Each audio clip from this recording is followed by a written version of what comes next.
Sir, जैसे आप पूर्व में विधायक भी रह चुके हैं और अभी देखा जाए तो गुड़ों के लिए जो लड़ाई लड़ी जा रही है और यहाँ पे कई सारी समस्याएं हैं बांध को लेकर, इस पे आप क्या कहना चाहेंगे सर? ये कल मैं गया था एक तो मैं यहाँ पर गया था ग्राम मुहेर में। वहाँ पर एनसीएल का जो प्रोजेक्ट है उसमें एक ही वार्ड में 250 लोग वहाँ पर हैं जिनको कोई जानकारी नहीं दी गई, कोई नोटिस नहीं दिया गया और उन्हें हटाने के लिए जो है वो प्रयास किया जा रहा है। उन लोगों ने ज्ञापन दिया कलेक्टर के नाम, उसके बाद में उन्हें धमकाना शुरू कर दिया है कि जेल भेज देंगे। अब वहाँ पर ये है कि आसपास ब्लास्टिंग, हैवी ब्लास्टिंग हो रही है, उससे वहाँ के मकान टूट रहे हैं। उन्हें कुछ भी वैकल्पिक व्यवस्था भी बताने के लिए शासन प्रशासन तैयार नहीं है।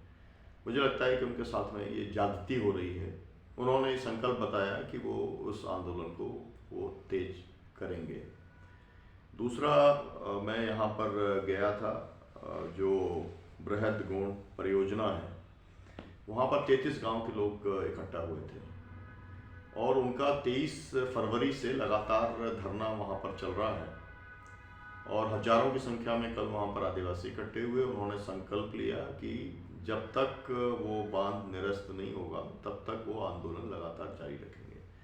वहाँ पर भी ये हमको बताया कि उनको कोई सूचना नहीं दी गई, उनके जीविकोपार्जन का एकमात्र साधन खेती है, उनको कोई विकल्प भी नहीं बताया जा रहा, रोजगार के भी कोई विकल्प नहीं बताए जा रहे, बस ये है कि आप यहाँ से हट जाओ। तो इस तरीके की जोर जबरदस्ती अलग अलग जगहों पर चल रही है। हम रात को झलरी गांव में भी गए थे, सुरेरी कोल माइंस में के इलाके में। वहाँ पर भी हमारे को बताया कि हमने 2.5 महीने तक आंदोलन चलाया, उसके बाद में डरा धमका करके और कोरोना वाला बता करके हमारा आंदोलन खत्म करा दिया है। और वहाँ पर भी इस तरीके की है कि इतना मतलब वहाँ पर तो माइंस को शुरू कर दिया गया है। अब माइंस को शुरू हो और वहीं पर लोग रहें, ये मतलब एक बहुत ही असुरक्षित भी है और एक पूरी तरीके से तो आपको जिस तरीके का डस्ट होता है ना, वो लोगों का जीवन भी अपने आप ही कम होता चला जाता है। धीरे धीरे एक तरीके से एक मौत के उसमें मुंह के अंदर लोग जाते हैं। तो हमको ये समझ में आता है कि यहाँ पर मेरे को जो जानकारी ये भी मिली है कि यहाँ पर पूरा का पूरा एक भ्रष्टाचार का भी तंत्र चल रहा है। जबरदस्त भ्रष्टाचार यहाँ पर चल रहा है विस्थापन के इसको लेके। कुछ ही वहाँ यहाँ पर अधिकारी हैं जिन्होंने कि एक अपना पूरा कॉकस बना लिया है और वही भ्रष्टाचार जो है उसके अंदर वो लगे हुए हैं। तो हमारा मूल कहना ये है कि प्रधान जो हमारे मुख्यमंत्री जी हैं वो इस सिंगरौली को सिंगापुर बनाना चाहते हैं या जो भी कुछ बनाना चाहते हैं, और जब वो आदिवासियों के साथ में नाच गाना करते हैं तो उन्हें कम से कम ये संवेदना रखना चाहिए कि उनकी बात सुनी जाए। तो मेरा पहला मांग तो मेरा ये है कि खुद मुख्यमंत्री यहाँ पर आएँ और यहाँ पर वो खुद जन सुनवाई यहाँ पर करें। और जो है इस प्रदेश के अंदर उन्हें बहुत लंबा समय दिया है, इतना लंबा समय किसी मुख्यमंत्री को इस मध्य प्रदेश में मिला नहीं है। तो ये उनकी जवाबदेही और जिम्मेदारी है कि वो कहते हैं कि मेरा विशेष रिश्ता है सिंगरौली से, तो वो यहाँ पर आके जन सुनवाई करें और खुले तौर पर सब लोगों की जो भी बात है वो उनके सामने आए और फिर कम से कम उसके अंदर वो न्यायपूर्ण दृष्टि रख करके कि यहाँ पर जो पुलिस प्रशासन का अत्याचार चल रहा है उसको रोकने का काम यहाँ पर करें। किसान संघर्ष समिति की तरफ से यहाँ पर अशोक पैगाम जी के नेतृत्व में और निसार जी हैं यहाँ पर संयोजक हैं, तो जो आंदोलन चल रहा है उसके हम साथ हैं। कल भी वहाँ पर ये तय किया गया कि एक बार सिंगरौली की तरफ और एक बार सीधे की तरफ वहाँ से पदयात्राएं निकालने का काम जो लोग अभी धरने पे बैठे हैं अनिश्चितकालीन वो करने वाले हैं। इसी तरीके से हमारे को ये भी बताया गया कि मुहेर गांव के लोग जो हैं वो भी पदयात्रा निकालेंगे सिंगरौली। जैसे मुहेर ग्राम में जो कि व्यक्ति किसान अपना जमीन नहीं देना चाह रहे हैं और जिनका कि कंपनी द्वारा मुआवजा उचित नहीं मिल रहा है, तो उन पे जबरदस्ती जो दबाव बनाया जा रहा है, इस पे क्या कहेंगे? नहीं, एकदम गलत है ना, ये गैर कानूनी है, असंवैधानिक है और अलोकतांत्रिक है। और यहाँ पर यहाँ के जो विधायक हैं और सांसद हैं, मैं उनसे कहना चाहता हूँ कि आप क्या कर रहे हो, आपको क्यों चुना गया है, आपकी क्या जिम्मेदारी है। और आपके अगर आपके रहते हुए, और ये पक्ष विपक्ष दोनों की बात है ना, तो और फिर मैं ये भी कहना चाहता हूँ क्योंकि मेरे को मैं जब वहाँ पर गया तो मुझे ये पता चला कि वहाँ पर राहुल भैया भी आए थे उस आंदोलन के समर्थन में, और कमलेश्वर पटेल भी आए थे, और कई पार्टियां भी वहाँ पर गई हैं। मेरा कहना उन सबसे ये है कि जिस तरीके की स्थिति सिंगरौली के अंदर बनी है, यहाँ पर आर पार का संघर्ष करने की जरूरत है। क्या यहाँ ऐसा पर केवल टोकन से काम नहीं चलेगा, एक औपचारिकता करना है ना, कि आए और भाषण दिया और समर्थन दिया और चले गए, इससे काम नहीं चलेगा। लोग बहुत असहाय और निस्सहाय अपने आप को मान रहे हैं। क्या ऐसा नहीं लगता है कि कंपनियों से मिल जा रहे हैं ये नेता, विपक्ष और पक्ष वाले? क्योंकि कई नेता आए वहाँ पे सिर्फ अपने भाषण को दिए और कई महीनों से अभी तक धरना चल रहा है, लेकिन अभी तक उस पर कोई भी कार्रवाई और जनता के हित की बात नहीं हुई। मैं एक तो आपके चैनल के माध्यम से मैं विस्थापितों से कहना चाहूँगा कि अपने ऊपर भरोसा रखिए। किसी के मरे स्वर्ग मिलने वाला नहीं है, खुद लड़ना पड़ेगा। और इसलिए हम जहाँ कहीं पर भी किसान संघर्ष समिति रहेगी, वहाँ पर निर्णय की प्रक्रिया और संगठन की प्रक्रिया एकदम पारदर्शी होगी। वहाँ पर 4 नेता जो है कोई निर्णय करने की स्थिति के अंदर नहीं रहेंगे।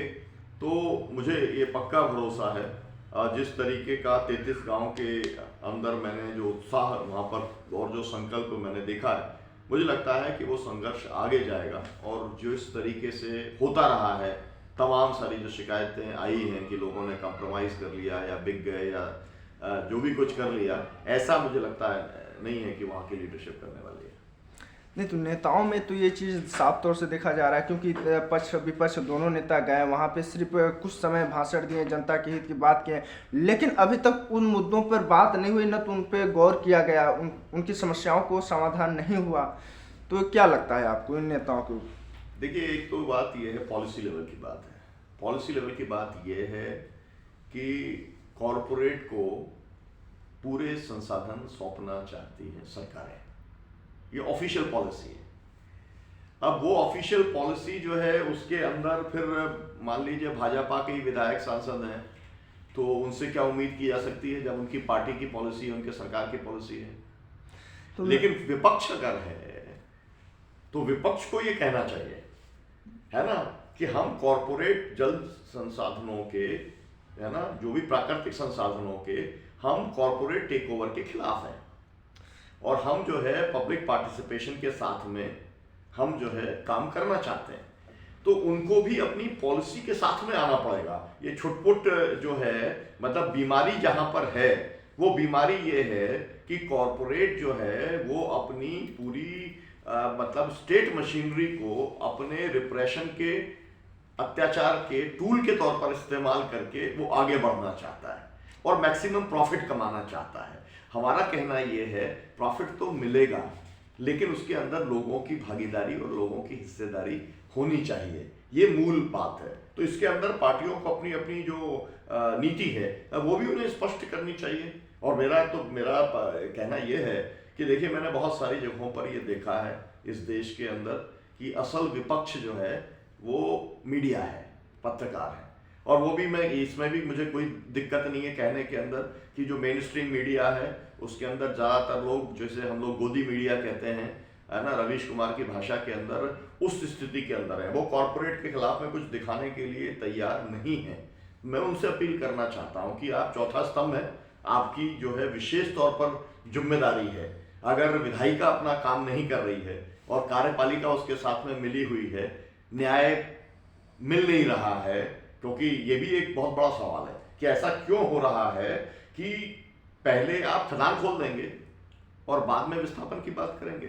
आप बिना सूचना के, मतलब एक विस्थापन को लेकर के नीति बनी हुई है भारत सरकार की, मध्य प्रदेश सरकार की, उससे आपकी को कोई लेना देना नहीं है।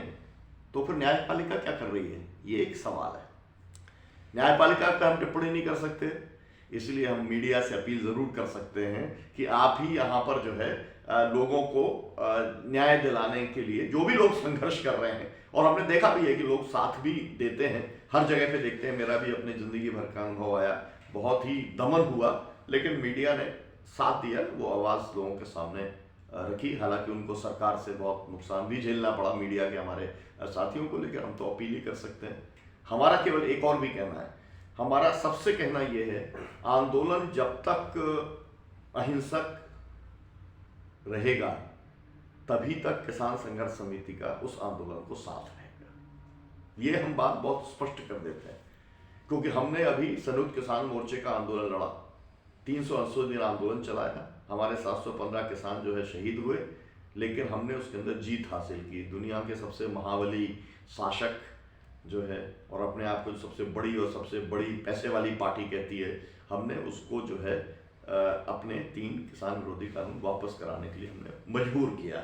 तो हम कर सकते हैं, लेकिन करती जनता है, लोग करते हैं, है ना। हम केवल अपनी गारंटी ये दे सकते हैं कि हम और हमारी जो साथी जो लीडरशिप है वो कोई समझौता नहीं करेगी, वो खरीद बिक्री के काम में नहीं लगेगी, वो दलाली नहीं करेगी। उतना हमारा जो है वो हमारा एक कमिटमेंट है और वो हमारा एक इतिहास भी है उसका, इतना ही हम कह सकते हैं।